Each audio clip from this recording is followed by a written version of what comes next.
To Gabon. Those are the headlines. Details of the news to come shortly.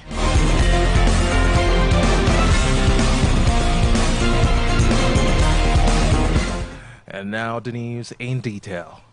Federal government has insisted there will be no strike in the country despite earlier declaration by labor unions. Spokesperson for the Ministry of Labor, Olayinka Oropo, who gives the assurance, says President Tinubu will unveil the palliative package for workers in the customary presidential speech to commemorate Nigeria's Independence Day. The spokesperson assures that the ministry is working diligently to meet with the second aspect of the demand, which focuses on wage award. The Nigerian Labour Congress and the Trade Union Congress on Tuesday agreed to embark on a nationwide strike starting from October the 3rd, 2023, over the failure of the federal government to meet their demands.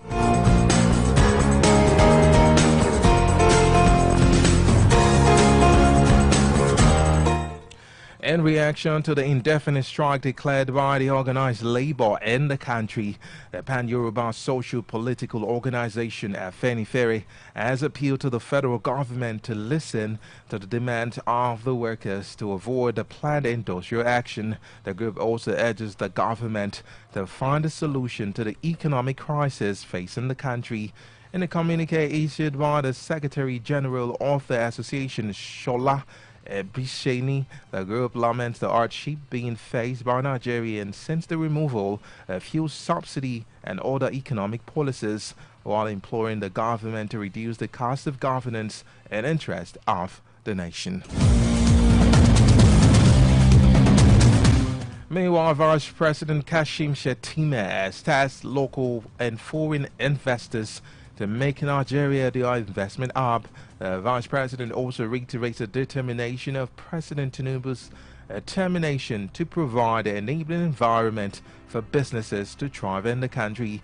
The Vice President, who gives the charge while ousting the management of First Surat Group, as well as top management of MTN Nigeria at the presidential villa in Abuja, maintains that the present administration is willing to partner with various stakeholders to boost the nation's productivity base and generate rapid employment.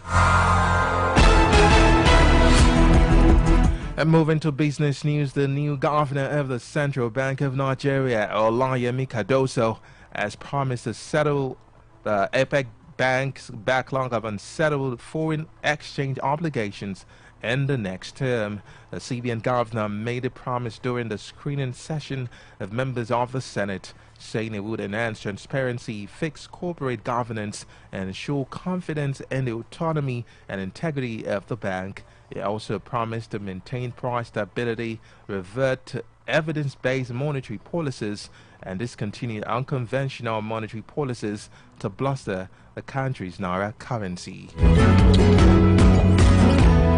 And moving to the foreign scene, the U.S. is halting its aid to Gabon following last month's coup. U.S. Secretary of State Antony Blinken reveals this in a statement, saying the country is pausing certain foreign assistance programs that benefit the government of Gabon while evaluating the unconstitutional intervention by members of the country's military.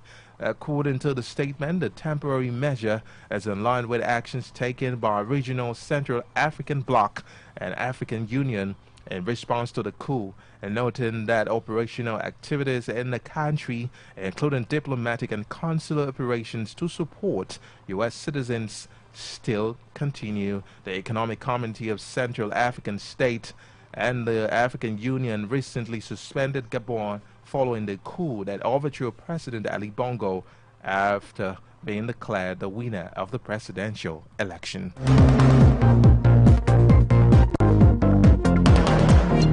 Before we end the news this afternoon, a recap of the major stories.